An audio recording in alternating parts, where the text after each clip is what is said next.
Hi hello friends, welcome back to my channel. ഇന്നത്തെ വീഡിയോയിലും ഞാനൊരു അടിപൊളി ഹെയർ ബാൻഡ് മേക്കിംഗ് ആയിട്ടാട്ടോ വന്നിട്ടുള്ളത്. അപ്പോൾ അതിനു വേണ്ടി ഞാൻ ആദ്യമേ ഒരു ഹെയർ ബാൻഡ് ഇതുപോലെ ഒന്ന് സാറ്റിൻ റിബൺ വെച്ചിട്ടൊന്ന് കവർ ചെയ്തെടുത്തിട്ടുണ്ട്.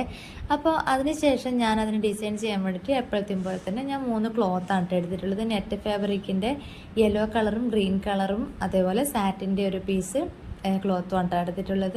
അപ്പോൾ നെറ്റ് ഫാബ്രിക് ഞാനിതാ ഇതേപോലെ 2 ഇഞ്ച് വീതിയിൽ ഇതുപോലെ നീളത്തിലൊന്ന് കട്ട് ചെയ്തെടുക്കുന്നുണ്ട് കേട്ടോ. നല്ല നീളത്തിൽ തന്നെ ഞാൻ കട്ട് ചെയ്തെടുക്കുന്നുണ്ട്.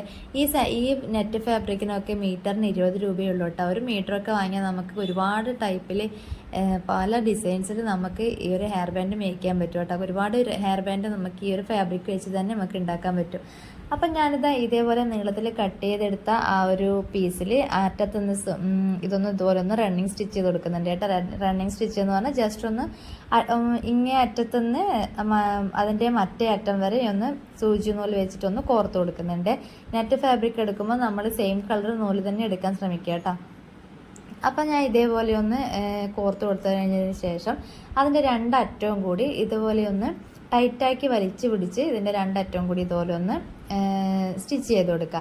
അപ്പോൾ നമുക്ക് നല്ല റൗണ്ട് ഷേപ്പിൽ നല്ലൊരു ഫ്ലവർ ഷേപ്പിൽ ഈ ഒരു ഫാബ്രിക് നമുക്ക് കിട്ടും കേട്ടോ. അപ്പോൾ അതിന് ശേഷം ഇത് നന്നായി ടൈറ്റ് ചെയ്ത് കഴിഞ്ഞതിന് ശേഷം നമ്മളൊന്ന് ജസ്റ്റ് മുകളിലെല്ലാം കൂടി ഒന്ന് കൂട്ടി പിടിച്ചിട്ട് ഇതിൻ്റെ അറ്റമൊക്കെ ഒന്ന് ലെവലാക്കി കൊടുക്കുക. അപ്പോൾ നമുക്ക് നല്ല നീറ്റിൽ നല്ലൊരു ഫ്ലവർ ഷേപ്പിൽ തന്നെ കിട്ടുക. അപ്പോൾ അതിനുശേഷം ഈ ഒരു ഫ്ലവർ നമുക്ക് റെഡിയായി. ഇനി അടുത്തത് നമ്മൾ സാറ്റിൻ്റെ ക്ലോത്ത് എടുക്കുക. സാറ്റിൻ്റെ ക്ലോത്ത് വെച്ചിട്ട് ഞാനൊരു നല്ല ചെറിയൊരു ഫ്ലവർ ഉണ്ടാക്കുന്നുണ്ട് കേട്ടോ. അപ്പോൾ ഈ ക്ലോത്ത് വെച്ചിട്ട് ഈ ഫ്ലവർ എങ്ങനെ ഉണ്ടാക്കുന്നത് എന്നുള്ളത് ഞാൻ മുന്നിൽ അപ്ലോഡ് ചെയ്തൊരു വീഡിയോയിൽ വിശദമായിട്ട് തന്നെ കാണിച്ചിട്ടുണ്ട് കേട്ടോ. അപ്പോൾ ഇത് കാണാത്തവർ ജസ്റ്റ് അത് കണ്ടാൽ കൂടുതൽ മനസ്സിലാവട്ടെ ഈ ഒരു ഫ്ലവർ എങ്ങനെ ഉണ്ടാക്കുന്നതെന്ന്. അപ്പം ഞാനിതാ ഇതേപോലെ സാറ്റിൻ്റെ ക്ലോത്ത് വെച്ചിട്ടും ഇതേപോലെ ഒരു ഫ്ലവർ ഉണ്ടാക്കിയെടുക്കുന്നുണ്ട്.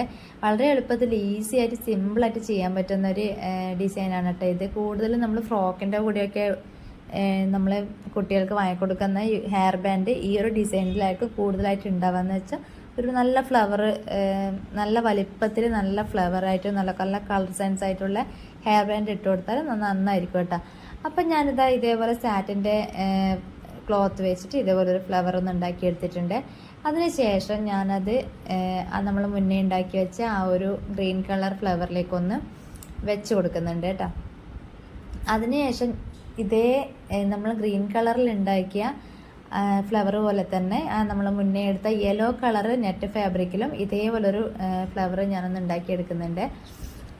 ഇതേപോലെ നീളത്തിലൊന്ന് 2 ഇഞ്ച് വീതിയിൽ നീളത്തിലൊന്ന് കട്ട് ചെയ്തെടുത്തിട്ട് സൂചി നൂല് വെച്ചിട്ടൊന്ന് റണ്ണിങ് സ്റ്റിച്ച് ചെയ്ത് കൊടുക്കുക. അതിൻ്റെ 2 അറ്റവും കൂടി ഒന്ന് കൂട്ടി സ്റ്റിച്ച് ചെയ്യുക. അപ്പോൾ ഇതേപോലെ ഒന്ന് കിട്ടും. അത് നമ്മളൊന്ന് ജസ്റ്റ് ഒന്ന് അറ്റം നന്നായിട്ടൊന്ന് ലെവൽ ചെയ്ത് കൊടുത്ത് നല്ലൊരു ഫ്ലവർ ഷേപ്പിൽ കിട്ടും.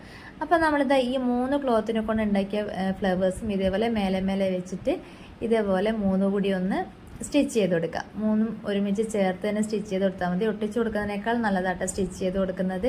അപ്പോൾ ഇതേപോലെ ഞാനൊന്ന് സ്റ്റിച്ച് ചെയ്ത് കൊടുത്തിട്ടുണ്ട്. അപ്പോൾ നിങ്ങൾക്ക് ഇഷ്ടമുള്ള കളറിനനുസരിച്ചുള്ള നെറ്റ് ഫാബ്രിക്കോ ക്ലോത്തോ കാര്യങ്ങളൊക്കെ എടുത്തിട്ട് ഈ ഒരു ഡിസൈനിൽ തന്നെ ചെയ്യട്ടെ, ഈ ഒരു പാറ്റേണിൽ തന്നെ ചെയ്യാൻ പറ്റും കേട്ടോ. അപ്പോൾ ഈ ഒരു ഫ്ലവറിന് പകരം ഇതേ ഡിസൈനിലുള്ള 2-3 ഫ്ലവറും ഇതേപോലെ വെച്ച് കൊടുത്തിട്ടും നല്ലൊരു ഹെയർ ബാൻഡ് ഉണ്ടാക്കാൻ പറ്റും കേട്ടോ. ഞാനിപ്പോൾ ജസ്റ്റ് ഒരു ഐഡിയ മാത്രം ഇതുപോലെ കാണിച്ചു തന്നേ ഉള്ളൂ. അപ്പോൾ അതിൻ്റെ സെൻറ്ററിൽ ഞാൻ ഇതേപോലെ ഒരു ഷോ ബട്ടൺസ് കൂടി ഒന്ന് വെച്ച് കൊടുക്കുന്നുണ്ട്. ഷോ ബട്ടൺസ് ഞാൻ ഒട്ടിച്ചു കൊടുക്കുന്നതിന് പകരം അതൊന്ന് തുന്നി കൊടുക്കുക കേട്ടോ ചെയ്യണത്. അതാകുമ്പോൾ കുറച്ചുകൂടി ഒരു ഉറപ്പിൽ അങ്ങനെ നിൽക്കും കേട്ടോ. അപ്പോൾ ഇതേപോലെ ഞാനൊന്ന് ഷോ ബട്ടൺസ് കൂടി വെച്ച് കൊടുത്തിട്ടുണ്ട്. ഇനി അടുത്തത് എപ്പോഴത്തെ പോലെ തന്നെ ക്യാൻവാസ് ഷീറ്റ് ഒരു ചെറിയ പീസ് കട്ട് ചെയ്തെടുക്കുക.